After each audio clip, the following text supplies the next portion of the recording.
하나님의 말씀 함께 봅니다. 신약 데살로니가전서 1장 1절부터 10절까지의 말씀입니다. 제가 가진 성경으로 신약 성경 329쪽입니다. 데살로니가전서 1장 1절부터 10절까지의 하나님의 말씀을 저와 한 절씩 교독하겠습니다.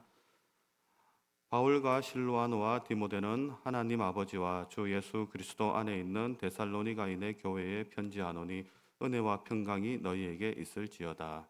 우리가 너희 모두를 말미암은 항상 하나님께 감사하며 기도할 때에 너희를 기억함은 너희의 믿음의 역사와 사랑의 수고와 우리 주 예수 그리스도에 대한 소망의 인내를 우리 하나님 아버지 앞에서 끊임없이 기억함이니 하나님의 사랑하심을 받은 형제들아 너희를 택하심을 택하심을 아노라. 아노라.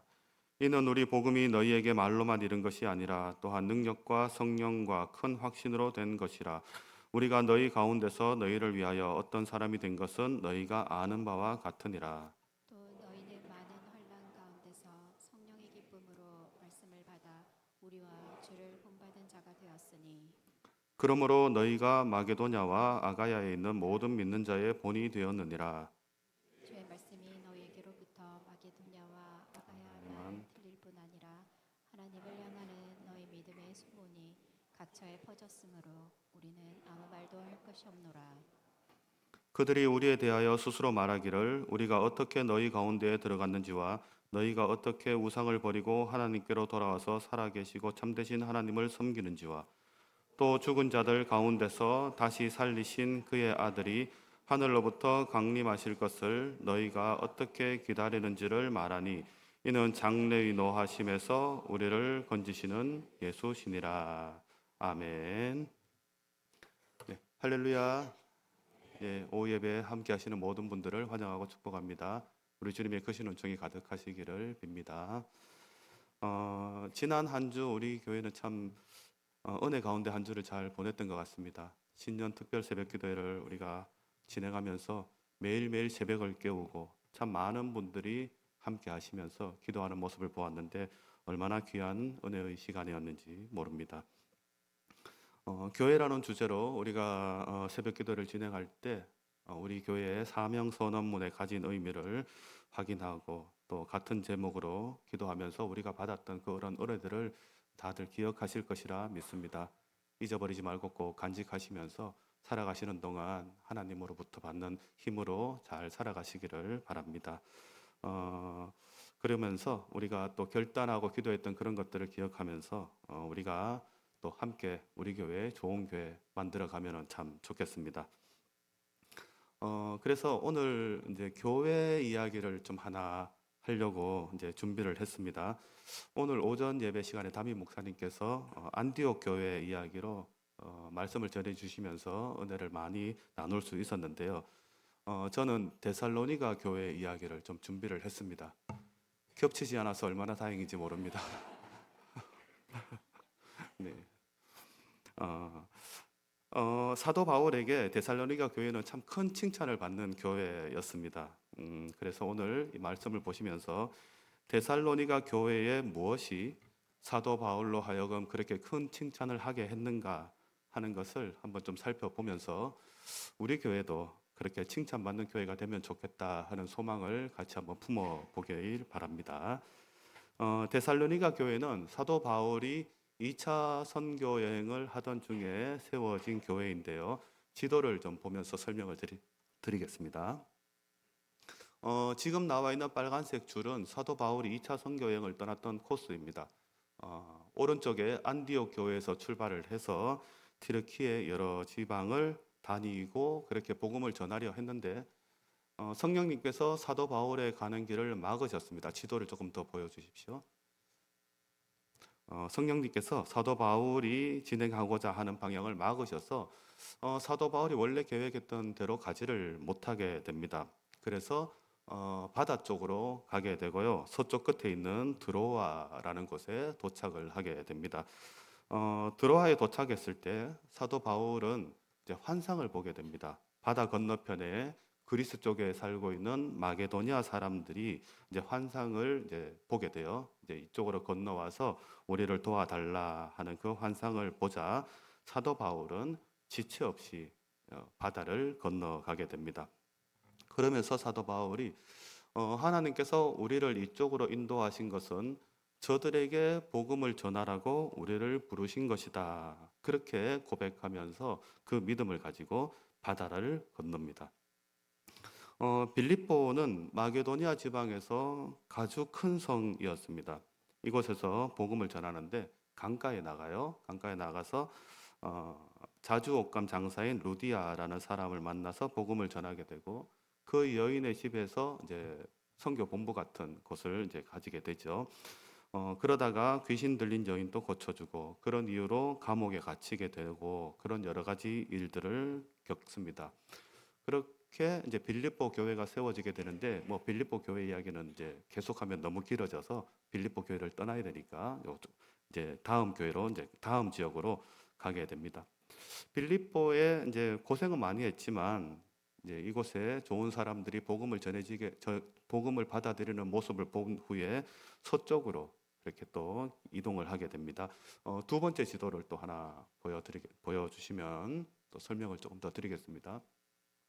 빌립보라는 곳에서 이제 서쪽으로 이렇게 가게 되는데요. 암비볼리 아볼로니아를 거쳐서 데살로니가라는 곳에 이제 도착을 하게 됩니다. 이 데살로니가라는 곳도 빌립보 못지않게 큰 도시였습니다. 그리고 데살로니가에는 빌립보에 없었던 유대인 회당이 저곳에는 있었습니다. 바울은 어떤 도시에 가서 복음을 전할 때 루틴이 있었습니다. 제일 먼저 찾아가는 곳이 유대인의 회당인 거죠. 유대인들이 모여 있는 곳이니까 그 회당에 가서 복음을 전하는 거예요. 데살로니가에는 왔더니 이제 유대인의 회당이 있는 거예요. 그래서 사도 바울이 회당에 가서 3주 동안 예수 그리스도를 예수님이 그리스도이심을 전하게 되고 데살로니가에 사는 많은 사람들이 바울과 실라가 전하는 그 복음을 듣고 따르게 됩니다. 사도행전에 이 내용이 나오는데요. 사도행전 17장 1절부터 4절까지의 말씀을 제가 읽겠습니다.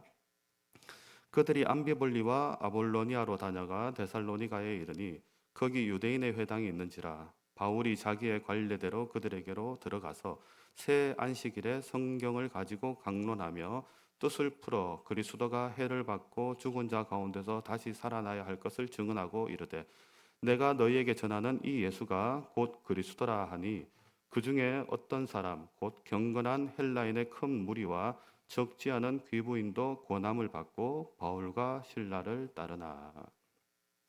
놀라운 일이 일어난 거죠. 이방 도시에 우상을 섬기는 그런 도시에서 이제 복음을 전하니까 그들이 그 복음을 믿고 따르게 되었다 하는 겁니다.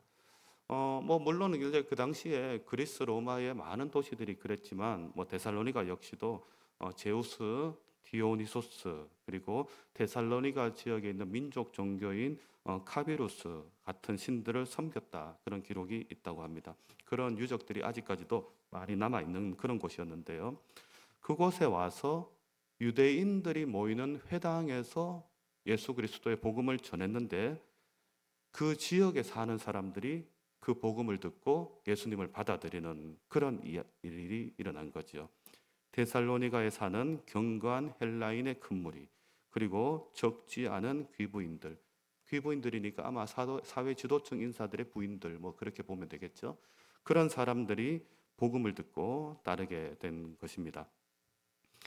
이렇게 낯설고 정말 새로운 도시에서 이방인들에게 복음이 전해지게 되었습니다. 참 좋은 일이 생긴 거죠. 그런데 항상 빛이 있으면 어둠이 있는 것처럼 예수님을 전하고 예수님을 믿고 따르는 사람들이 늘어나는 것을 싫어하는 사람들이 나타나게 됩니다. 누가 싫어했을까요? 유대인들이 싫어합니다. 그러니까 회당에 모였던 그 유대인들이 이 헬라인들, 귀부인들이 예수님을 믿고 따르는 것을 싫어하게 된 거예요. 그래서 바울과 실라를 잡아서 혼을 좀 내줘야 되겠다 그렇게 생각을 하고 이제 도시의 불량배들을 사서 이제 바울 일행이 머물고 있는 집에 쳐들어갑니다. 야손이라는 사람이 살고 있는 집에서 이 바울과 실라가 머물고 있었는데 이제 난입을 해서 나쁜 짓을 하려고 하는 거죠. 그런데 이제 집에 갔더니 바울과 실라가 없어요. 누군가가 미리 아마 알려주어서 이제 피신을 시켰던 것 같아요. 그래서 이 이제 폭력배들, 이 무리들이 바울과 실라를 찾지를 못합니다. 그러니까 이제 화가 나는 거죠. 이것들이 어디 갔어? 하고 이제 화가 나서 그 화를 누구에게 푸냐면 집 주인인 야손 그리고 야손의 형제들을 이제 에게 이제 그 화를 풀어요. 잡아다가 도시를 관리하는 관리들에게 끌고 가가지고 이제 모함을 합니다. 모함을 어떻게 하냐면 세상을 소란하게 하는 인간들이 드디어 이곳에 왔습니다. 이곳 데살로니가에 나타나서 한다는 말이 로마 황제의 명을 거역하라 그러고 이 땅에 새로운 왕이 있다라는 것을 이 사람들이 선포하는 사람들이 이제 이곳에 왔습니다. 그런데 이 야손이라는 사람이 그들을 집에 데려다가 밥 먹여주고 보살펴주고 있습니다 하면서 고발을 하는 거예요. 도시도 소란스럽게 되고 이제 시끄러워지는데 이제 관리들은 보석금을 받고 야손 일행은 이제 풀어주게 됩니다. 돈을 받고 풀어준 거니까 이제 제대로 된 결론이 난 것은 아니겠죠. 그리고 난 다음에 이 야손 일행들이 이제 바울과 실라를 찾아가요. 그래서 급하게 도시를 떠나도록 피신을 시킵니다. 선생님, 여기 더 계시면 위험합니다. 빨리 이 도시를 떠나셔야 됩니다. 하면서 이제 내보냅니다. 그리고 베레아로 가게 하는데요. 이렇게 이제 바울과 실라는 데살로니가에 와서 3주 만에 3주밖에 있지 못하고 이제 그 도시를 떠나서 옆에 있는 베레아라는 도시로 가게 됩니다.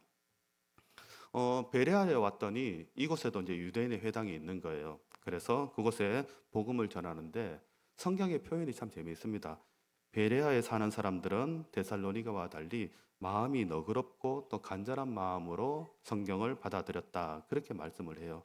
그러니까 이곳에 있는 사람들도 이제 바울이 전하는 복음을 이제 듣고 받아들이게 된 거지요. 그렇게 베레아가 은혜가 충만한 도시가 되게 되었습니다. 그런데 이제 베레아에 이렇게 바울이 복음을 전한다는 소문이 데살로니가에 전해지게 된 거예요. 그러니까 데살로니가에 사는 그 이제 나쁜 놈들, 그 사람들이 이제 바울을 해치려고 찾았는데 못 찾았잖아요. 근데 소문이 오는 거예요. 베레아에 가 있다고?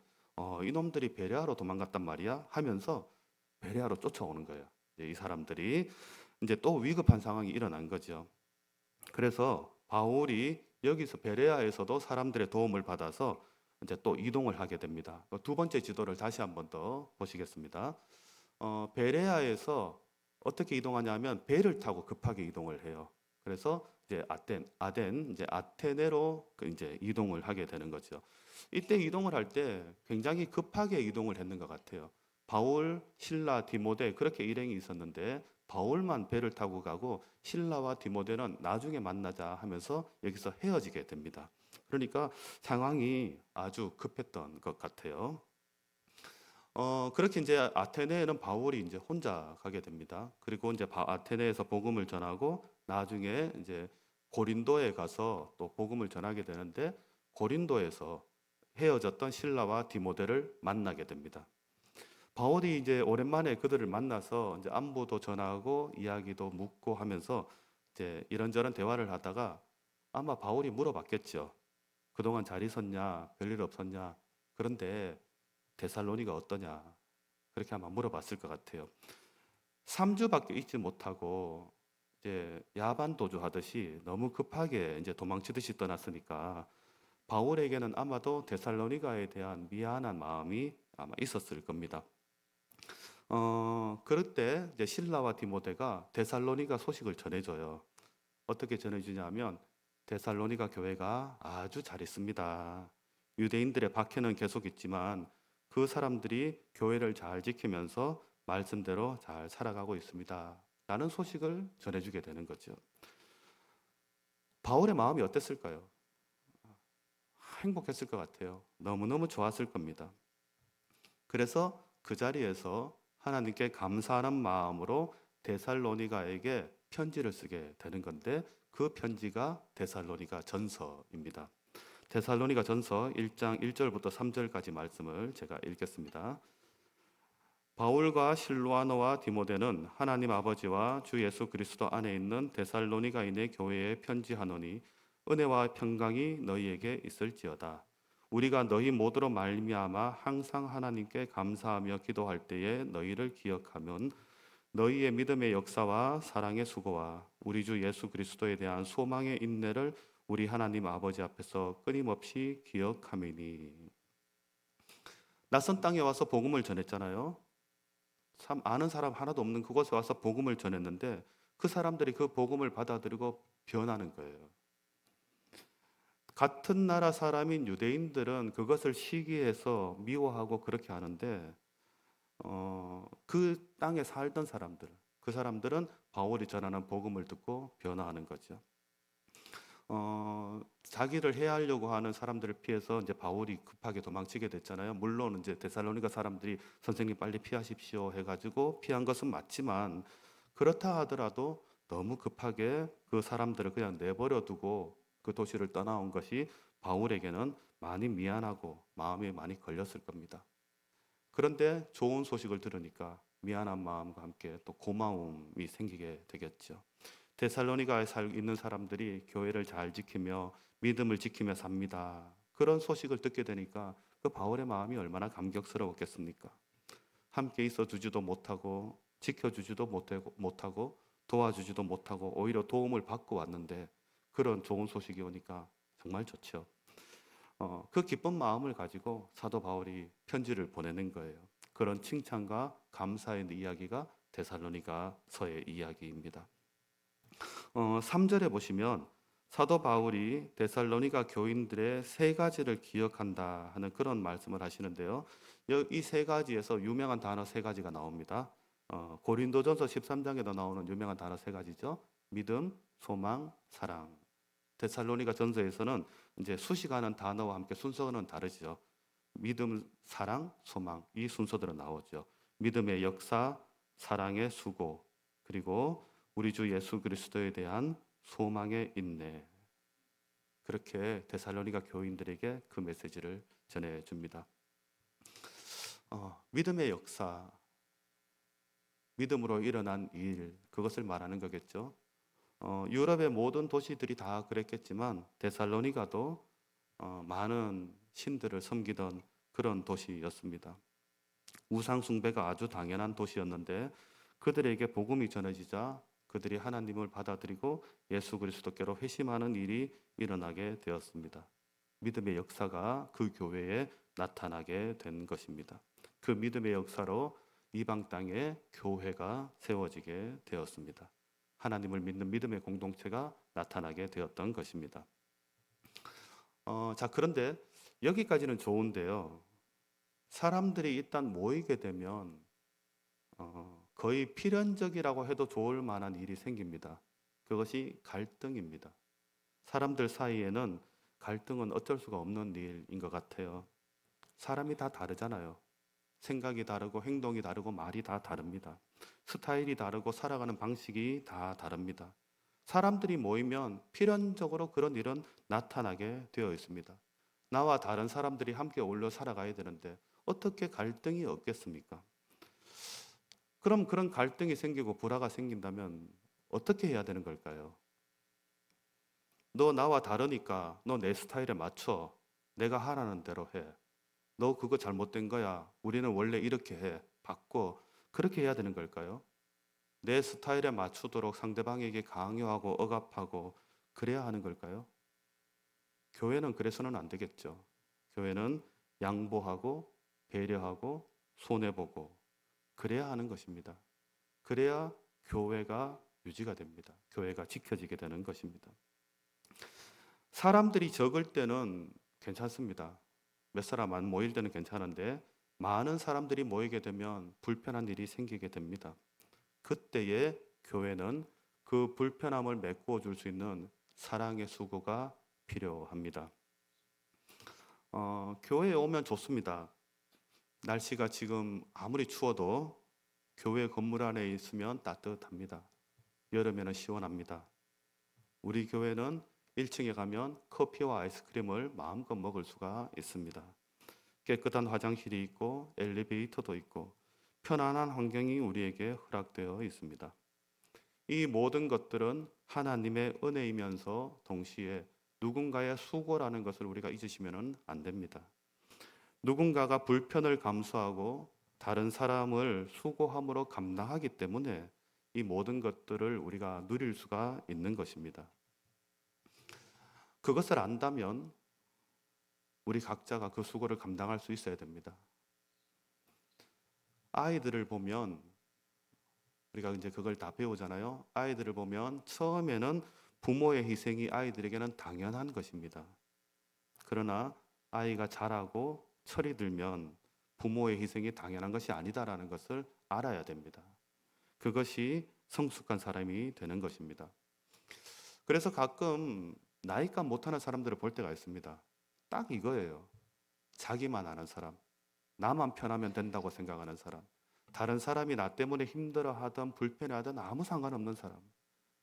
네, 제가 조금 더 과격한 표현을 쓰고 싶지만 다들 아실 거라 생각합니다. 네, 성숙해져 가야 되는 거죠. 내가 무언가 편하게 있다면 누군가가 그 불편을 감당하고 있다라는 것을 알아야 되는 거죠. 그것이 성숙함이고 사랑의 수고입니다. 누군가를 사랑하는 마음으로, 예수님을 사랑하는 마음으로 내가 기꺼이 사랑의 수고를 감당하는 것, 그것이 우리에게 있어야 할 줄로 믿습니다. 자, 그런데 그 사랑의 수고를 하는 건 좋습니다. 한 번, 두 번 하는 거는 괜찮은데 지난주에도 내가 하고 이번 주에도 내가 하고 한 달 전에도 내가 하고 1년 전에도 내가 하고 다음 달에도 내가 해야 될 것 같고 1년 후에도 내가 해야 될 것 같으면 이건 좀 곤란하죠.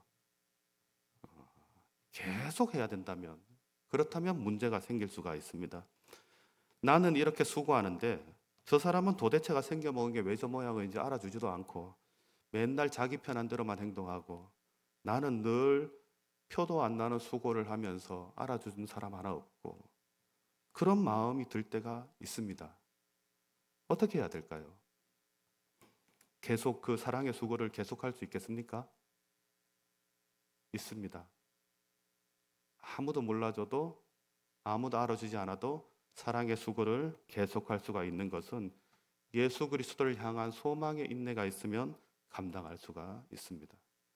소망이라는 것은 미래를 바라보는 것입니다. 미래를 향한 소망이 있으니까 그 사랑의 수고를 견뎌낼 수 있는 것이죠. 눈앞에 보이는 현실이 아니라 주님을 바라볼 수 있으면 소망을 가질 수 있게 되고 지금의 이 삶을 인내함으로 버텨낼 수 있게 되는 것입니다. 사도 바울은 데살로니가 교회에서 이 세 가지를 보았습니다. 믿음의 역사, 사랑의 수고, 소망의 인내. 이것을 사도 바울이 이렇게 표현을 하면서 사도 바울이 너무너무 감사해하고 칭찬하는 것을 이 말씀 안에서 볼 수 있습니다. 데살로니가 교회가 이런 교회가 될 수 있었던 이유는 복음 때문이었습니다. 다른 이유가 아닙니다. 오직 복음 때문에 이런 일이 가능했습니다. 데살로니가 전서 1장 5절 말씀을 보시면 그것들이 가능했던 이유를 이렇게 설명하는데요. 1장 5절 말씀을 제가 읽겠습니다.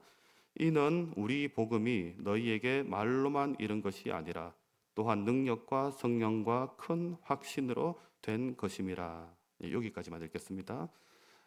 복음을 전했는데 말로만 전하는 것이 아니라 능력과 성령의 큰 확신으로 전하는 거죠. 그러니까 말로만 듣고 잊어버리는 것이 아니라 한번 듣고 원래 상태로 그냥 되돌아가서 그게 뭔지 이러고 이제 돌아가는 것이 아니라 그들 가운데 큰 확신과 능력으로 임했다. 쉽게 말해서 변했다. 바뀌었다. 다른 삶을 살아가게 되었다라는 것을 말씀하는 것입니다. 그러니까 복음은 그냥 말로만 끝나서는 안 됩니다. 나 교회 다닙니다. 나 예수 믿습니다. 하는 것이 전부가 아니라 한 사람을 살아나가게 하고 한 사람의 인생을 견뎌낼 수 있게 해주는 것. 이 세상 속에서 하나님의 말씀으로 살아갈 능력을 얻게 하는 것이 복음입니다. 복음은 교회 공동체를 이루게 하는 힘이 있는 것이고 오직 복음만이 교회의 진정한 변화와 회복을 만들어 줄 수 있습니다. 네, 말씀을 마무리할 건데요. 사도 바울이 데살로니가 교회를 칭찬했다는 표현을 제가 여러 번 썼잖아요. 어떻게 칭찬했는지 이제 하나를 제가 보여드리겠습니다. 7절과 8절 말씀을 제가 읽겠습니다. 그러므로 너희가 마게도냐와 아가야에 있는 모든 믿는 자의 본이 되었느니라. 주의 말씀이 너희에게로부터 마게도냐와 아가야에만 들릴 뿐 아니라 하나님을 향하는 너희 믿음의 소문이 각처에 퍼졌으므로 우리는 아무 말도 할 것이 없노라. 칭찬하는 말이죠. 표현이 참 재미있습니다. 요즘 말로 하면 이런 거예요. 엄마나 선생님이 이 아이들 어디 누군가에게 소개하고 자랑할 때 참 이런 표현 쓰잖아요. 아, 우리 애는 입댈 게 없어요. 그죠? 예, 말할 게 없어요. 우리 아이는 굳이 말하지 않아도 자기가 알아서 다 잘해요. 예, 이런 칭찬할 때가 좀 특별한 거거든요. 그 칭찬을 지금 데살로니가 교회에게 하고 있는 거죠. 우리는 아무 말도 할 것이 없다. 예, 칭찬하고 있는 것입니다. 이런 교회, 그러니까 데살로니가 교회가 받았던 이런 칭찬을 우리도 한번 욕심내 보면 좋겠다 싶습니다. 오늘 오전에 나누었던 안디옥 교회 이야기도 꼭 기억하시고 그 교회에서 나타났던 용서와 회복의 이야기가 그리스도인을 이렇게 그리스도인이라 불러지게 했다 하는 그 말씀도 우리가 꼭 기억하시면서 또 데살로니가 교회의 믿음으로 일어나는 역사, 또 사랑으로 하는 수고, 소망으로 우리가 나타나게 하는 인내의 이야기가 우리 교회에도 충만하게 넘쳐나기를 바랍니다. 그래서 믿는 자에게는 본이 되고 세상 속에서는 하나님을 향한 우리의 믿음의 이야기가 퍼져나가는 그런 우리 도원교회 되기를 축복합니다. 기도하겠습니다. 참 좋으신 주님, 우리에게 복음을 주시고 그 복음으로 살아가게 하심을 감사합니다. 우리의 삶이 참 믿음으로 사는 삶이 되면 좋겠습니다. 그래서 믿는 자의 본이 되게 하시고 하나님께 칭찬받는 삶을 살아가는 우리 모두가 다 되게 하여 주옵소서. 주님 손에 붙들려 교회되어 잘 살아가는 그런 저희 모두가 되게 하여 주옵소서. 예수 그리스도 이름으로 기도드리옵나이다. 아멘.